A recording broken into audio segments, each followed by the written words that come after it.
अस्सलामुअलैकुम दोस्तों, अगर मैं आपसे पूछूं कि हमारी कायनात की वो कौन सी चीज है जिसे हम मेजर नहीं कर सकते, तो आप में से बहुत सारे लोगों का जवाब कायनात का साइज होगा। अगर आपका जवाब यही है तो आप बिल्कुल सही कह रहे हैं। हम कभी भी कायनात के साइज को मेजर नहीं कर सकेंगे, लेकिन अगर मैं आपसे कहूं कि हमारी कायनात के साइज से भी ज्यादा अजीब चीज हमारी कायनात में मौजूद है, तो क्या आप यकीन करेंगे? नीचे कमेंट्स करके जरूर बताएं। आप और मैं, यहाँ तक कि अगर हमारी कायनात में एलियंस भी मौजूद हैं, तो वो भी कायनात में ना तो प्रेजेंट में देख सकते हैं और ना ही फ्यूचर में। हम हमेशा पास्ट के बारे में ही जानते हैं। इसी कॉन्सेप्ट पर हमारी स्पेस साइंस काम कर रही है। कायनात में जो भी प्लैनेट्स, स्टार्स या फिर गैलेक्सीज हम टेलीस्कोप के जरिए देख सकते हैं, वो हमेशा पास्ट में ही नजर आती हैं। हर टेलीस्कोप हमें टाइम ट्रेवल की तरफ लेकर जाता है, लेकिन हम अपना फ्यूचर हमेशा पास्ट में ही देखना चाह रहे होते हैं। आखिर ऐसा क्यों होता है? हम हर वक्त पास्ट में ही क्यों रहते हैं? आखिर क्यों? हर टेलीस्कोप हमें पास्ट में ही लेकर जाता है, और नासा का न्यू टेलीस्कोप यानी कि जेम्स वेब स्पेस टेलीस्कोप इतना ज्यादा एडवांस और खास क्यों है? हालांकि ये टेलीस्कोप भी हमें पास्ट में ही लेकर जाएगा, लेकिन इसके जरिए जो कायनात हमें नजर आने वाली है वो बिल्कुल डिफरेंट क्यों होगी? तो इफ टीवी के दोस्तों, अपनी सीट बेल्ट बांध लें और चलिए आज की इस वीडियो में जेम्स वेब स्पेस टेलीस्कोप के साथ कायनात की सैर को जाते हैं। ये सफर आपकी सोच को हिलाकर रख देगा। लेकिन इस सफर को शुरू करने से पहले आपसे गुजारिश है, अगर अभी तक आपने हमारे चैनल को सब्सक्राइब नहीं किया तो जल्दी से सब्सक्राइब करके बेल आइकन को प्रेस कर दें, ताकि हमारी तमाम वीडियोस के नोटिफिकेशंस आपको मिल सकें। 25 दिसंबर 2021 वो दिन था जब नासा ने इस टेलीस्कोप को लॉन्च किया था। पिछले 25 सालों से इस टेलीस्कोप पर मुसलसल काम हो रहा था। अब ये टेलीस्कोप जमीन से 15 लाख किलोमीटर दूर जाकर वहाँ से पहली तस्वीर जमीन पर भेजेगा। ये सफर जितना आसान लग रहा है उतना आसान नहीं है। यहाँ पर एक सवाल आता है, आखिर ये टेलीस्कोप इतना ज्यादा खास क्यों है? जब स्पेस में पहले से ही हबल स्पेस टेलीस्कोप मौजूद है, तो फिर हमें इस टेलीस्कोप की जरूरत क्यों पड़ी? क्या ये टेलीस्कोप हबल से भी दूर जाकर कायनात को देख सकेगा? और क्या ये टेलीस्कोप बिग बैंग के बारे में मुकम्मल इन्फॉर्मेशन दे सकेगा?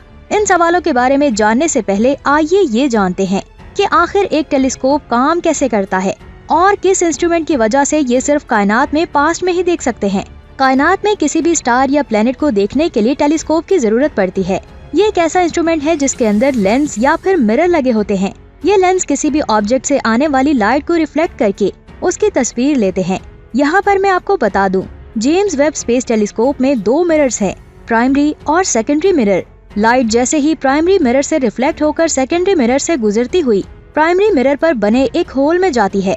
इस होल में साइंटिफिक इंस्ट्रूमेंट लगे होते हैं, जहां से लाइट एक खास फोकल पॉइंट पर जाती है, जिसकी वजह से एक हाई रेजोल्यूशन इमेज बनती है। जेम्स वेब के साथ साथ हबल स्पेस टेलीस्कोप भी इसी प्रिंसिपल पर काम करता है।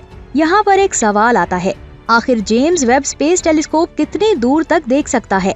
तो मैं आपको बता दूं, ये उसके प्राइमरी मिरर पर डिपेंड करता है। अगर आप एक सिंपल टेलीस्कोप से यूनिवर्स को देखेंगे तो ज्यादा से ज्यादा दूर आप सैटर्न तक ही देख सकेंगे, लेकिन स्पेस और जमीन पर लगे हुए टेलीस्कोप आम टेलीस्कोप की निस्बत बहुत ज्यादा दूर से आने वाली लाइट की वजह से उस ऑब्जेक्ट की अच्छी इमेज कैप्चर करते हैं। और ये टेलीस्कोप इस बात का पता भी लगाते हैं कि ये ऑब्जेक्ट जमीन से कितनी दूर मौजूद है।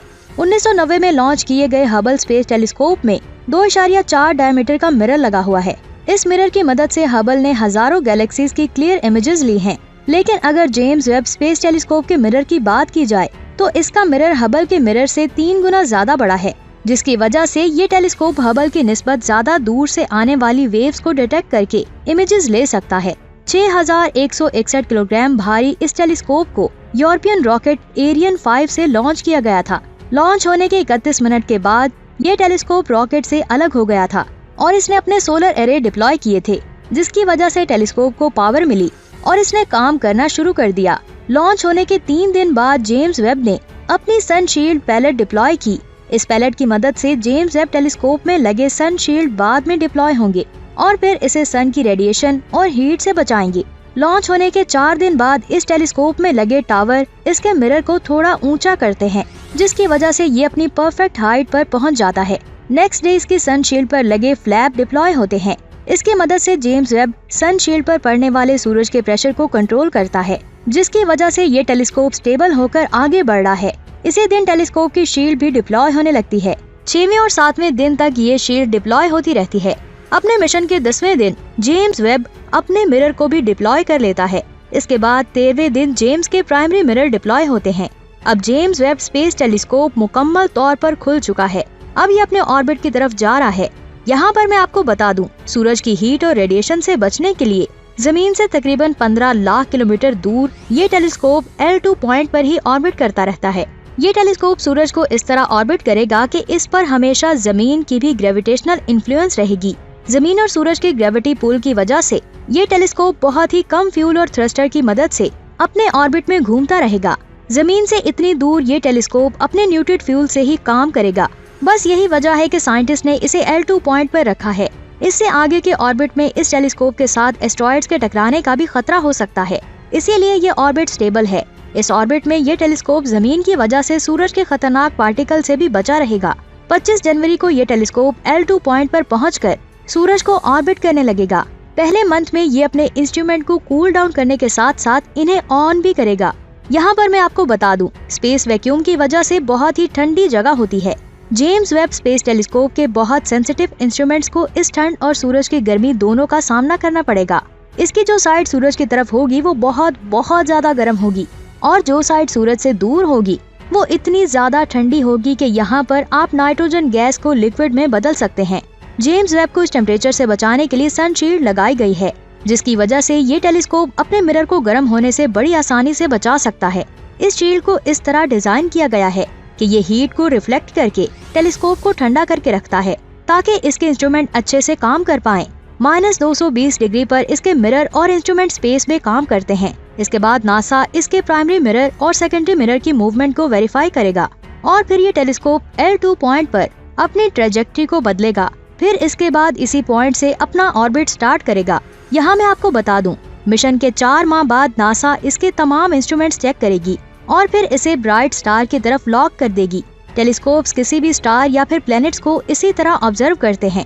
जेम्स वेब इसी स्टार की मदद से अपने सभी मिरर्स को अलाइंड और कैलिब्रेट करने के बाद सोलर सिस्टम में घूमने वाले एस्ट्रॉइड्स, कॉमेट्स, मून्स और प्लैनेट्स को ऑब्जर्व करेगा। इन सब को ऑब्जर्व करने के बाद ये टेलीस्कोप 6 माह के बाद हमें कायनात की पहली इमेज भेजेगा। इस मिशन के 6 माह बाद आपको बहुत ही शानदार इमेजेस देखने को मिलेंगी। ये इमेजेस हबल से ली गई इमेजेस से ज्यादा क्लियर होंगी। ये टेलीस्कोप उन गैलेक्सीज को भी ऑब्जर्व करेगा जिनकी लाइट बहुत ही कम हो गई थी। इंफ्रारेड वेवलेंथ पर काम करने वाला ये टेलीस्कोप उन गैलेक्सीज, ब्लैक होल्स और स्टार्स को देख सकता है जिन्हें कॉस्मिक डस्ट ने घेरा हुआ है। कायनात में ऐसे हजारों नेबुलास हैं जो अपने अंदर गैस को समा लेते हैं।